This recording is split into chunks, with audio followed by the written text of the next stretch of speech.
né? Como receber, como tomar posse das bênçãos de Deus. E agora eu quero pregar aqui sobre essa série de mensagens, promessas de Deus, também condições para receber a promessa de Deus. Nós ensinamos aqui na primeira mensagem da série como receber. E hoje é condições para receber a promessa de Deus. E eu quero dizer isso porque 99,9% das promessas, elas são condicional. Sabia disso? A promessa de Deus, ela é condicional. Você vai olhar no livro de Deuteronômio, olha, qual é a condição para as promessas, as bênçãos de Deus nos alcançar? Obedecer. Está dizendo, se me obedecer, está dizendo que todas estas bênçãos virão atrás de você. Então entendo eu que a promessa de Deus, ela está também numa condição de obediência. E obediência à sua palavra. Quando nós obedecemos o Senhor, quando nós obedecemos a palavra de Deus, então nós estamos aptos para receber as promessas de Deus. Em João capítulo 15, aquele que tem a sua Bíblia, abre aí Evangelho de João capítulo 15, versículo 6 e versículo 7. João capítulo 15, versículo 6 e versículo 7. Se alguém não permanecer em mim, será como o ramo que é jogado fora e seca. Então, esses ramos são juntados, lançados ao fogo e queimado. Versículo 7. Se permanecerdes em mim, e as minhas palavras permanecerem em vós, pedireis, e o que desejardes vos será concedido. Muito forte esse texto, né? Queridos, as promessas de Deus, elas são manifestadas e confirmadas em Cristo em nós, quando Deus faz uma promessa. Primeiro, para a promessa se manifestar na minha e na sua vida, nós temos que receber essa promessa do Criador. Se você for um bom leitor e estudioso da Bíblia Sagrada, você vai entender e ver que a Bíblia está recheada de promessa, e muitas das vezes nós não recebemos essa promessa porque não reivindicamos. Ou seja, existem algumas condições que precisam ser observadas se quisermos viver a promessa de Deus se cumprir na nossa vida. E uma das coisas é reivindicar. Uma das coisas é exigir. E o que significa a palavra exigir? Obrigação que se impõe ou se aceita. Qualidades requeridas como ideais. A Deus tem a obrigação de me abençoar? Não. Eu tenho que impor? Não. Mas eu tenho que exigir aquilo que está escrito. Vejamos.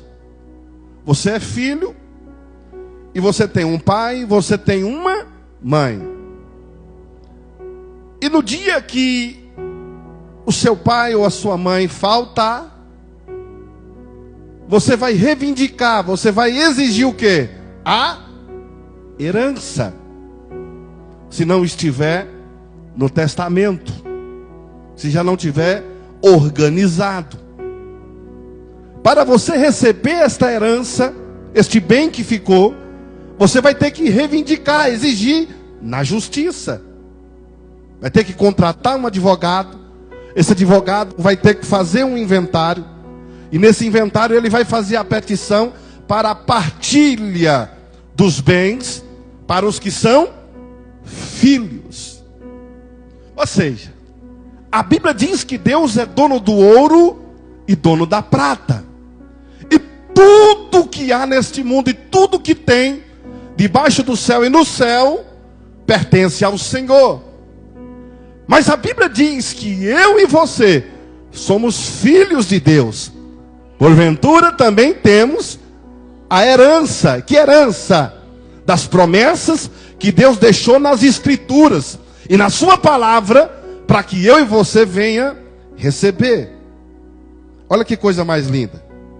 Então eu quero falar aqui de algumas condições para recebermos a promessa de Cristo.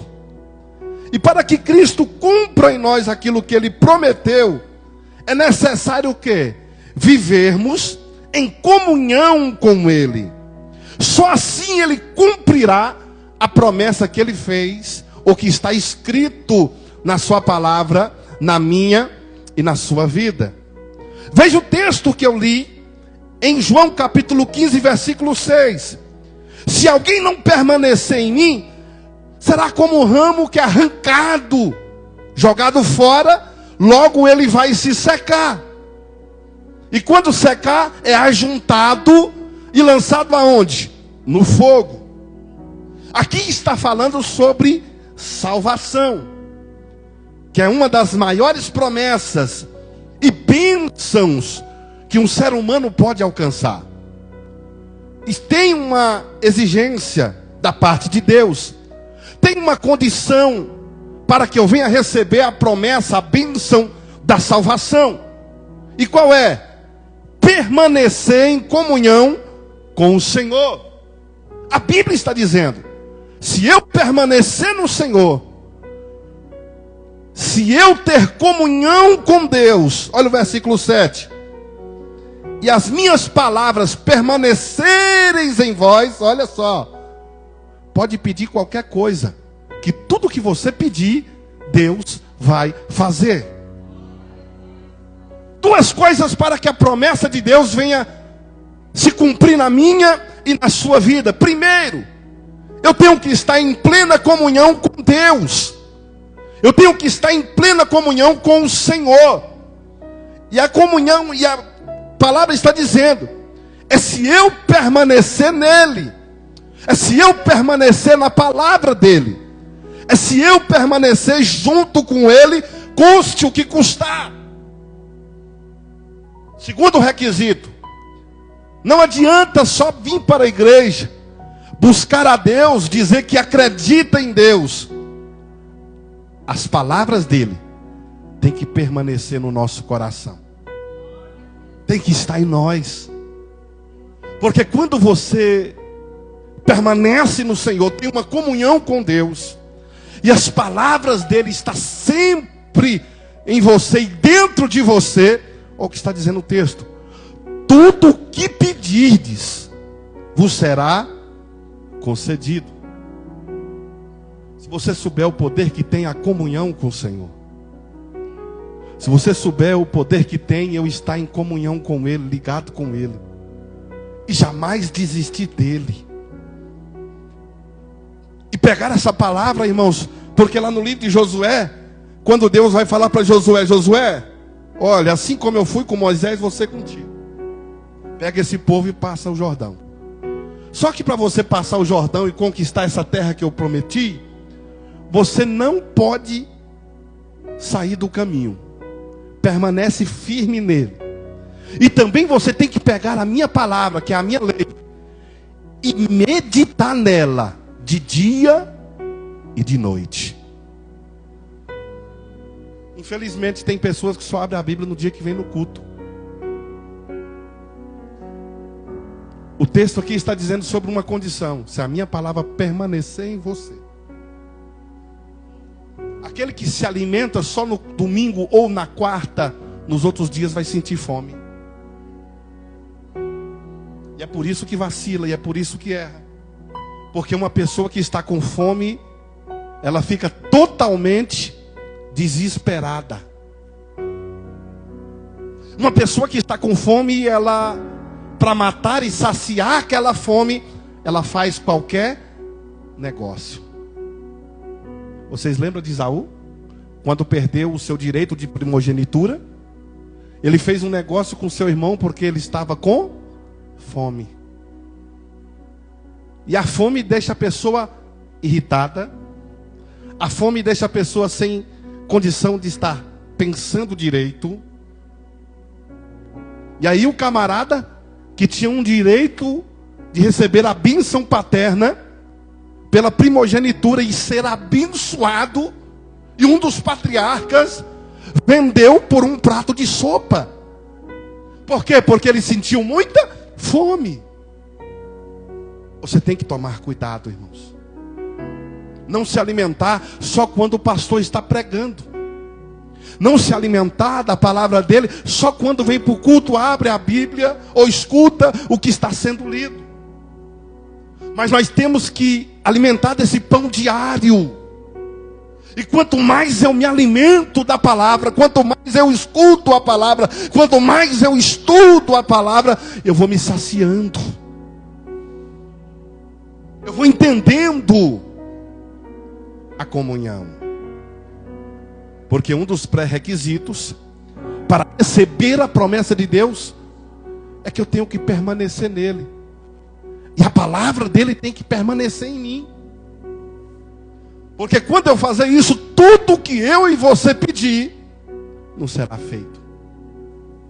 Não está dizendo qualquer coisa. Está dizendo tudo. Quando se fala tudo, é uma vida próspera. A bênção de Deus na vida financeira. A bênção de Deus na vida sentimental, no casamento, no meio da família. A bênção de Deus no meio da saúde.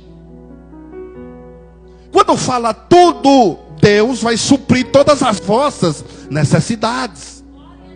Quando fala tudo, não tem limite para você exigir ou pedir ao Deus que pode fazer qualquer coisa na sua vida. Quando fala tudo, é você que se limita em pedir ou exigir. É você que se limita em falar com Deus. Deus, eu preciso de um milagre no meu casamento.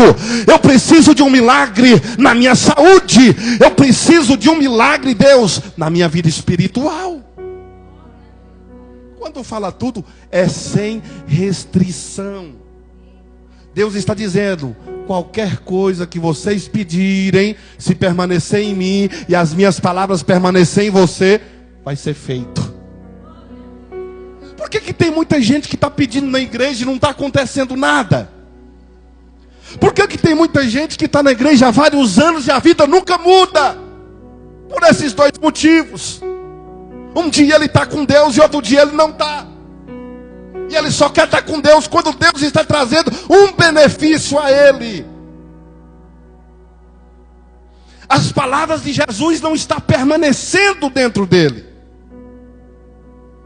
Aí não tem como, irmãos. Você vai pedir e nada vai acontecer. Olha só como é simples. Um texto bastante conhecido, lido, mas a gente não para um pouco para pensar ou raciocinar. Porque Paulo diz que não é para nós ler a Bíblia. Deus disse para Josué, não é para ele ler a Bíblia ou a Torá.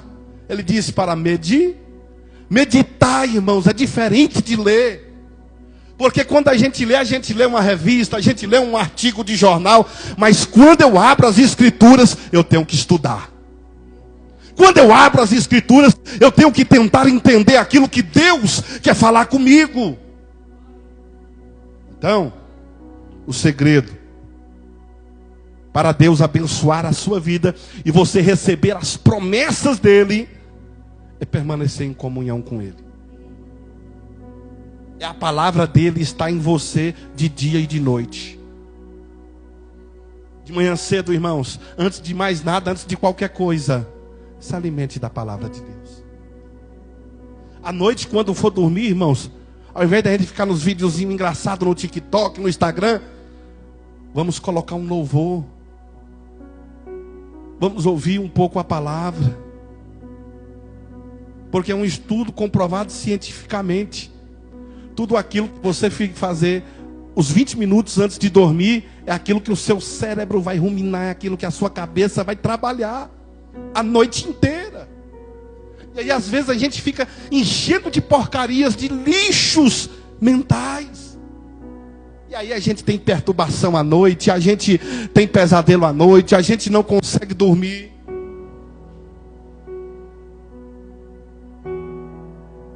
Então, antes de dormir, coloca uns louvores abençoados. Antes de dormir, vai lá na Bíblia Sagrada, se você não tem dificuldade de entender o que está lendo, escuta. A Bíblia diz que a fé vem pelo ouvir e ouvir a palavra. A fé vem pelo ouvir e ouvir a palavra. No YouTube você vai ter acesso, irmãos, à Bíblia Sagrada narrada em áudio pelo Cid Moreira. E quando ele lê respeitando vírgulas e ponto, aquela coisa, você entende mais até do que nós estamos lendo. É muito bom. Não dizendo que nós não temos que ler, é bom a gente ler, temos que nos habituar a ler. Mas escuta a palavra. Entenda a palavra. Porque quando você fazer isso, tudo que você pedir, Deus vai te dar. Outro ponto, irmãos. Quando eu permaneço em Deus, e a palavra dele permanece em mim, o que eu posso ganhar de promessa e de bênção? Olha aqui uma promessa. Em Filipenses capítulo 4 e versículo 19. Deus suprirá todas as nossas necessidades. Olha o que está escrito, irmão, no versículo. Mas o meu Deus suprirá todas as vossas necessidades em conformidade com as suas gloriosas riquezas em Cristo Jesus. Você está vendo, irmãos? Quando nós permanecemos em Deus, quando temos comunhão com Deus e a palavra dele permanece em nós, Deus vai suprir todas as nossas necessidades. Eu não sei qual é a tua necessidade hoje, eu não sei qual é a tua necessidade amanhã, mas a palavra de Deus está dizendo aqui nesta noite: Ele vai suprir, Ele vai suprir, Ele vai suprir, Ele vai suprir. Qual é a tua necessidade?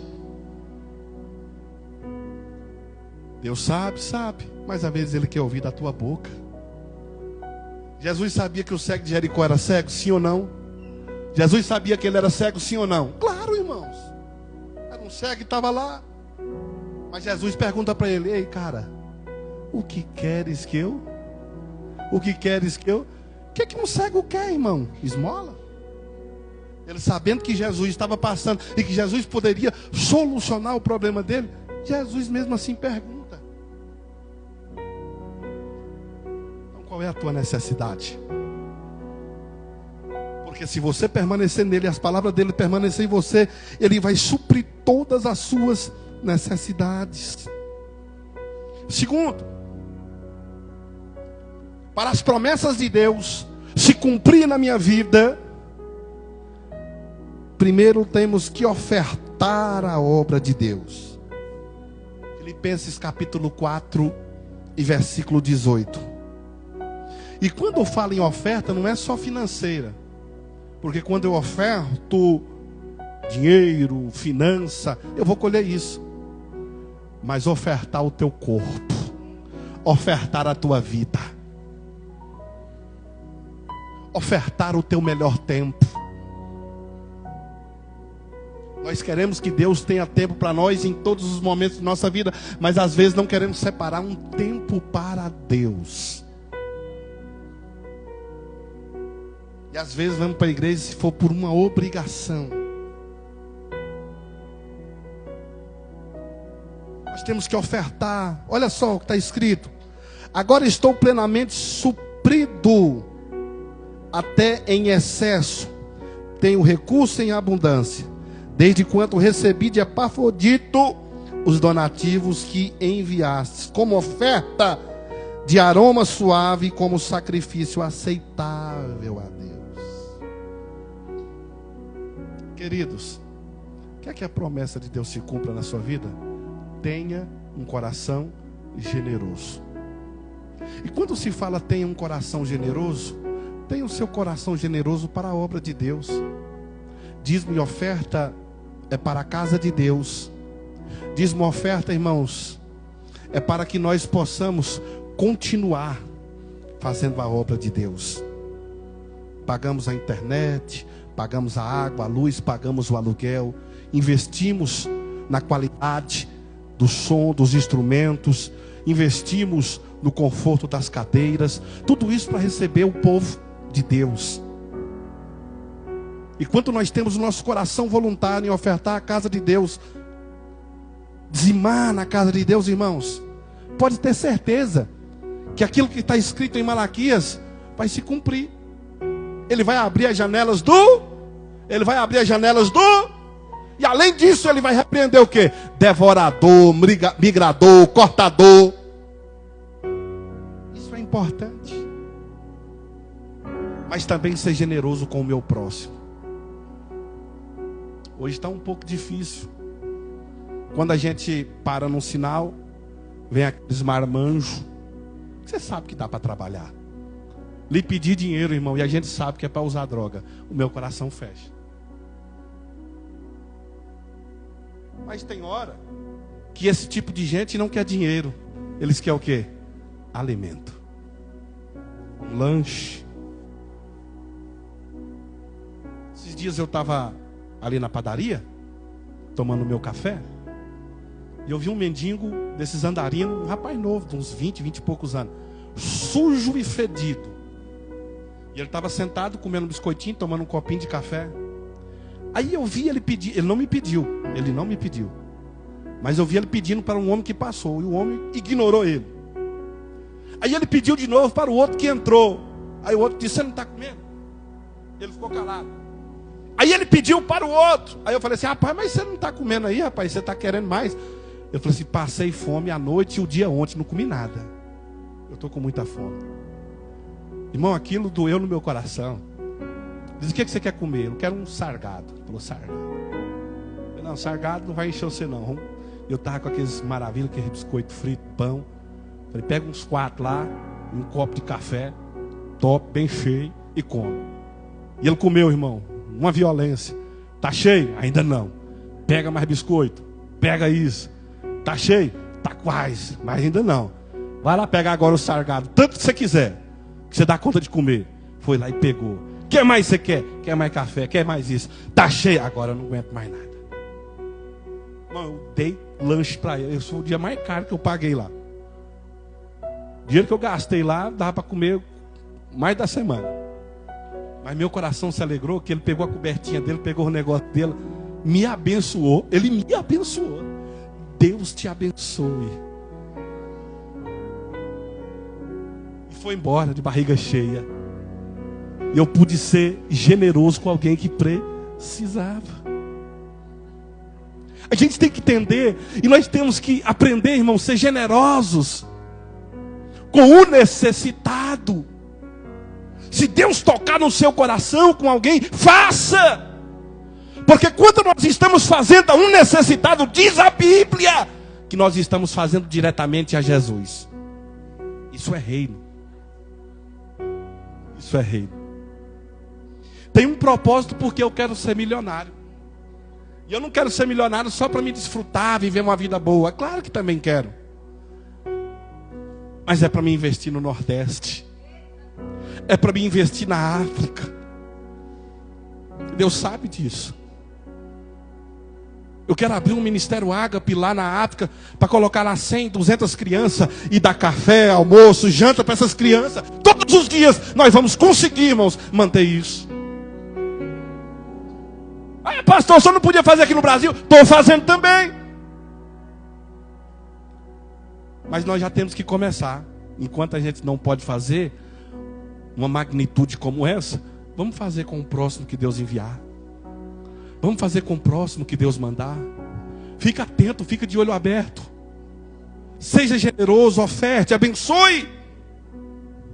Porque aí o Senhor fará todas as coisas. Outro ponto. Nós recebemos fortaleza de Deus. E Deus nos fortalece quando nós pensamos que estamos fracos. Deus nos fortalece quando nós pensamos assim: estou tão fraco, já não tenho mais força nenhuma e não consigo nada. Olha só o que está escrito em Filipenses capítulo 4, versículo 13. Tudo posso naquele que me fortalece. E quando a gente vê a antecedência aqui desse versículo, está dizendo: eu sei passar frio, eu sei passar fome, eu sei passar dificuldade, perseguição, eu estou instruído para passar todas estas coisas, pois tudo posso naquele que me fortalece. Eu não sei o que você está precisando, mas eu vim aqui nesta noite para te dizer: você pode todas as coisas, porque quem te fortalece é o Senhor. Quem te fortalece é o Senhor. É o Senhor que te fortalece. O versículo 12 está aqui, ó: sem passar fome, necessidade, sem andar com fartura, aprendi a ser feliz, a ser instruído em todos os momentos da minha vida. Queridos, tudo que nós passamos aqui é uma experiência. E nós temos que tirar o melhor do pior. Aprenda isso. Sempre tire o melhor do pior. José foi preso injustamente. Jogaram ele num calabouço. Mas ele abstraía ali naquela situação pior, melhor. E por isso colocaram ele como chefe do presídio. Quando José fazia o melhor dele, não importando a situação que ele estava, ou que ele estava enfrentando, ele subia de cargo, ele subia de nível. As pessoas começaram a notar ele. Então, nesta noite, que você possa fazer o melhor para Deus, mesmo passando momentos terríveis. Outro ponto, para nos tornarmos filho de Deus, precisamos receber primeiro Jesus como Salvador. João capítulo 1, versículo 12. Mas a todos quantos o receberam, deu-lhe o direito de se tornarem filho de Deus, ou seja, aos que creem em seu nome. Irmãos, qual é o requisito para ser salvo? Ser dizimista? Não. Vestir roupona grande? Também não. Vestir saião, não cortar cabelo, não fazer unha, isso é falta de higiene. Isso é falta de higiene. Tem gente que se apega muito nessas doutrinas humanas. Aí eu não posso tirar as coisas, não posso. Isso é imundícia. Nós somos templo, morada do Espírito Santo. Nós temos que cuidar bem do nosso templo. Nós temos que cuidar bem da casa de Deus. Temos sim que cuidar do nosso corpo, com uma boa saúde, com higiene. Então,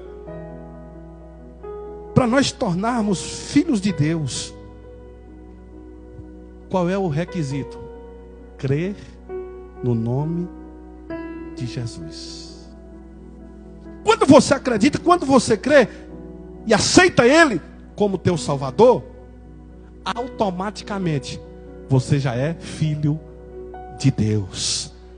Porque existem os filhos das trevas e os filhos das trevas e os filhos da...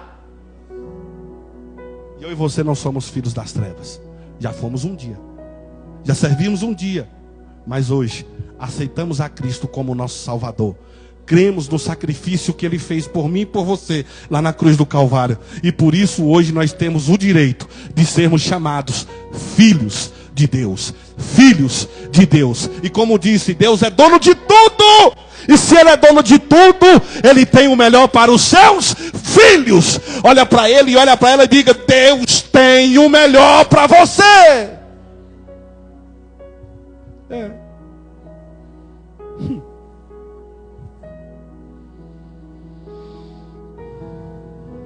Outro ponto, irmãos. Outro ponto. Para nós recebermos a promessa de Deus, essa aqui é difícil. Essa é difícil. Nem todo mundo consegue.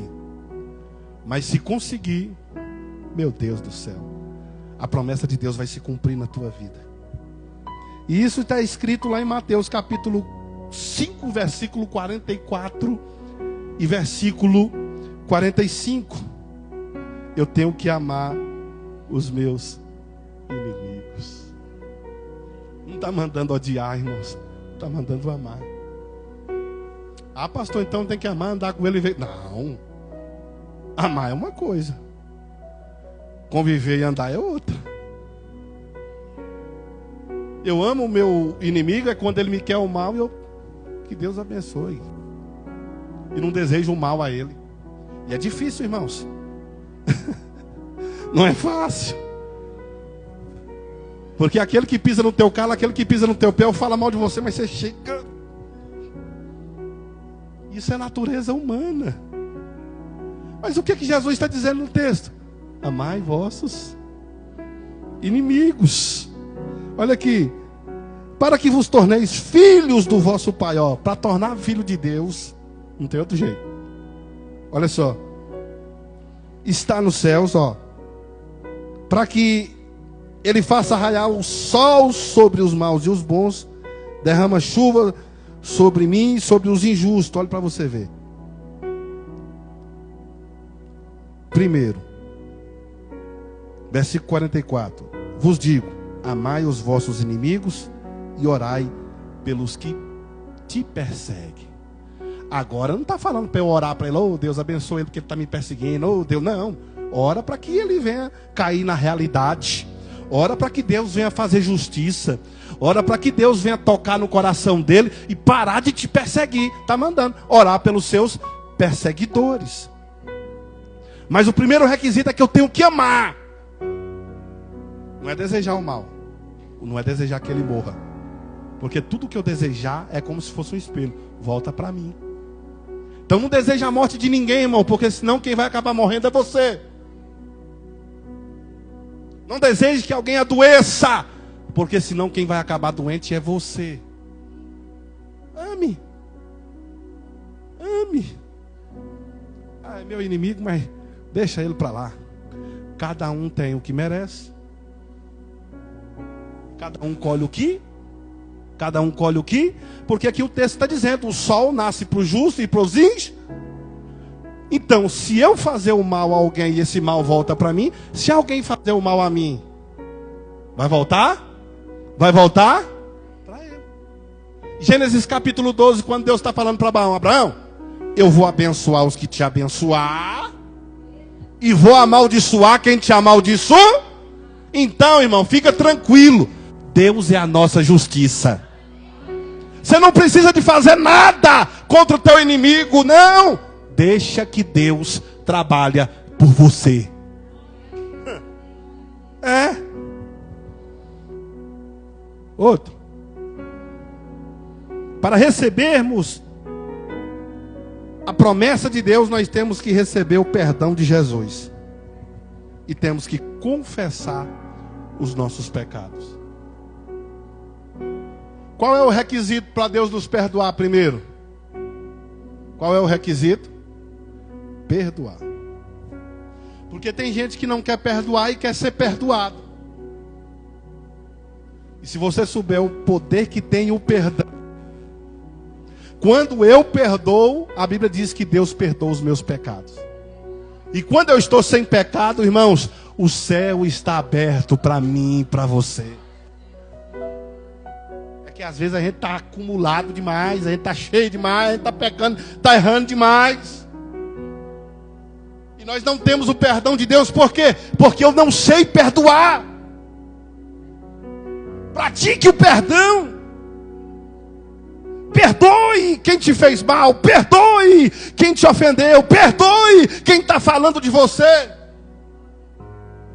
Porque aí o Pai, que está no céu, os perdoará e te abençoará.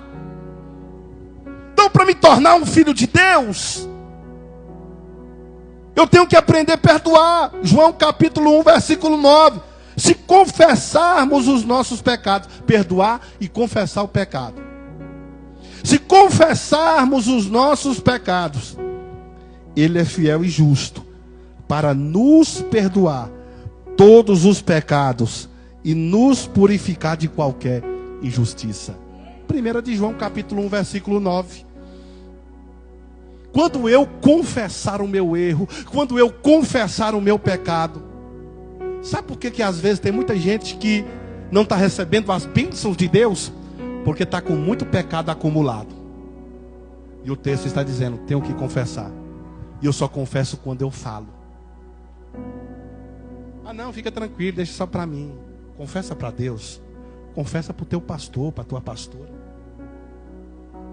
Não fica confessando para um irmão, para outro, não. Porque às vezes ele não vai ter a maturidade que um pastor e que uma pastora tem. Porque aí você fica confessando os seus erros para um e para outro. Aí daqui a pouco o seu nome está lá na rádio peão da fofoca. E a sua situação está bem exposta. Quem já nunca passou por isso? E agora eu falo uma coisa, irmãos. Eu e a minha esposa estamos aqui. Nós temos muita ética pastoral. Se você contou alguma coisa para alguém, seja fiel. E fale para a gente, olha, não é só o senhor que sabe, nem a senhora. Tem outras pessoas que sabem. Porque daqui do altar não vai sair nada. Possa ser que saia de quem você contou. E depois vão ficar de bico virado para a gente. A gente tem experiência com isso. Aí eu contei para o pastor, eu contei para a pastora. E agora todo mundo está sabendo. Está sabendo? Porque contou para alguém. Não soube ficar de boca fechada. Então primeiro eu tenho que confessar para quem? Para Deus. Primeiro eu tenho que pedir o perdão para quem? Para o céu. Olha o filho pródigo quando errou. O que ele fez? Pequei contra o céu e pequei contra o meu pai. Primeiro, antes dele consertar com o pai, ele vai consertar com quem? Com Deus. Antes dele consertar em casa, ele vai consertar com quem?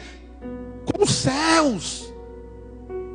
Aí depois que ele conserta com Deus, que ele reconhece e conserta com os céus, ele vai lá fazer o conserto com o pai. O pastor, a pastora são pais espirituais que Deus te deu. Então primeiramente errou. Antes de falar para alguém, primeiro fala para Deus. Deus, eu errei, eu vacilei. Mas eu estou aqui confessando diante de ti, porque o pecado perdoado é pecado confessado. Não quero ficar só para você não. Não, eu pedi perdão aqui e está por isso mesmo. Você nunca vai deixar o pecado. Você nunca vai ter força para largar esse pecado.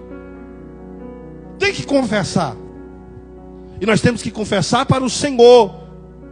Porque está dizendo o texto, Ele é fiel e justo para nos perdoar todos os pecados. Irmãos, Deus perdoa todos os pecados. Olha só o que está no versículo 7. E no entanto andamos na luz, como Ele está na luz. Temos a plena comunhão uns com os outros. E o sangue de Jesus, seu Filho, nos purificará de todo pecado. Olha só, primeiro, para a promessa de Deus se cumprir, eu tenho que andar na luz, não posso andar em trevas. Como que eu ando em trevas? Eu ando em trevas quando eu desobedeço a palavra de Deus. Como que eu ando em trevas? Quando eu estou em lugar que não era para mim estar. Estou numa balada. Estou nesse show aí que não traz edificação nenhuma, essa droga, pinga, traição.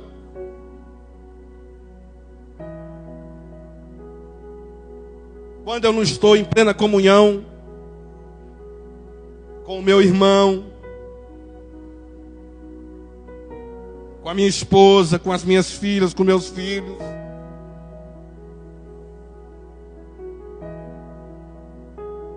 Andar em trevas, irmãos,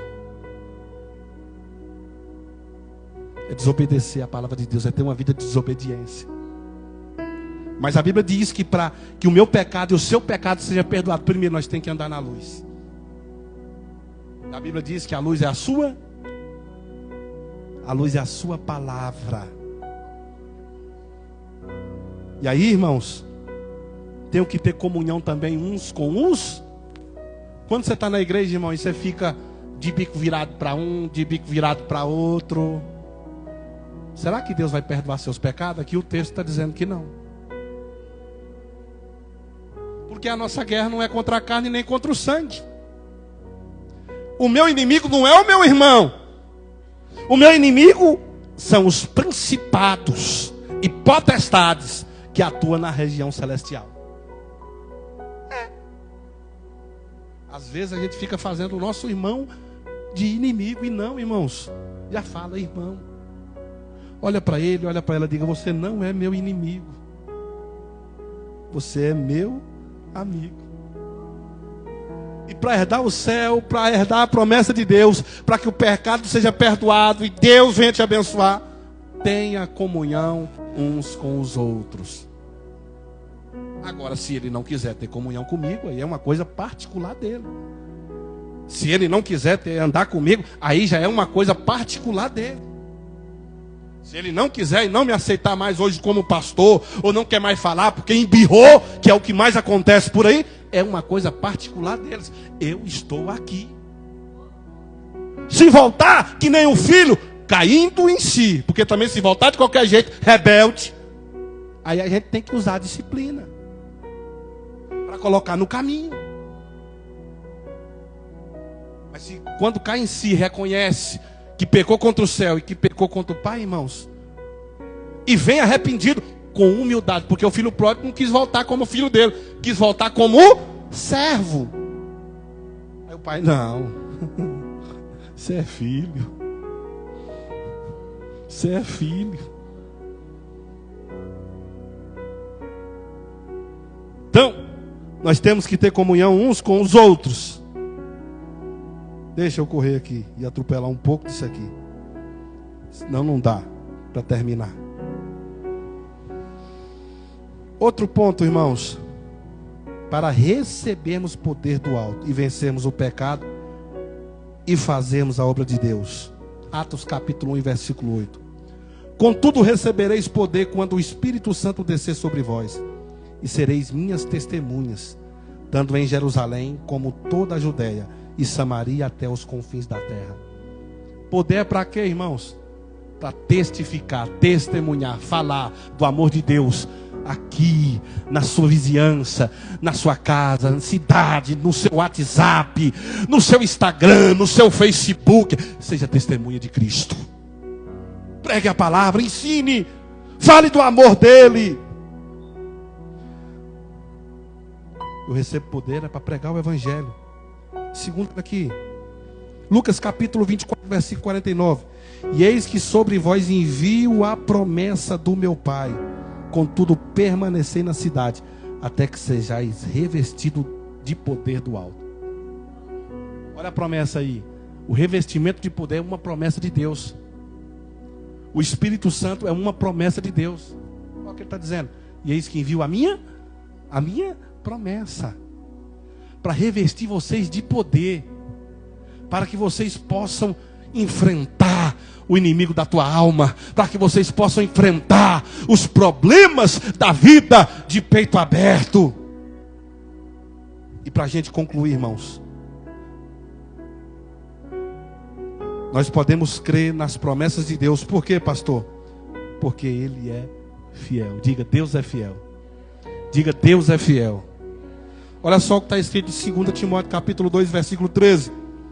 Mas se somos infiéis, Ele, entretanto, permanece fiel, pois não pode negar a si mesmo. Você pode ser infiel, pecar, errar, você pode trair a Jesus, você pode trair o teu cônjuge, mas Deus permanece fiel. Está dizendo o texto. Porque Ele não pode negar a si mesmo. Deus é uma palavra muito conhecida. Deus é fiel. Quando você recebe uma promessa ou uma bênção, o que acontece? O que a gente fala? Deus é fiel. A gente está alegre, a gente está feliz. porque Deus é fiel. Outro, Ele vela pela sua palavra para cumprir. Nós vamos alcançar a vitória nessa terra e no céu por intermédio de Jesus Cristo. Olha só, Jeremias capítulo 1 e versículo 2 para encerrar. Então o Senhor replicou-me: viste bem, porque eu velo pela minha palavra para cumprir.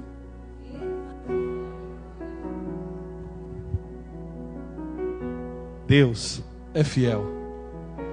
E Ele cumpre tudo aquilo que Ele promete. Ele cumpre tudo aquilo que Ele falou. Ele vela pela palavra dEle, irmãos. E se está na palavra dEle, Ele vai cumprir na minha e na sua vida. Quem crê, levante a mão e dá glória.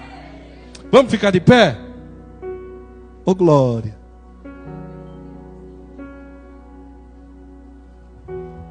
Põe a mão sobre o teu coração. Senhor Deus.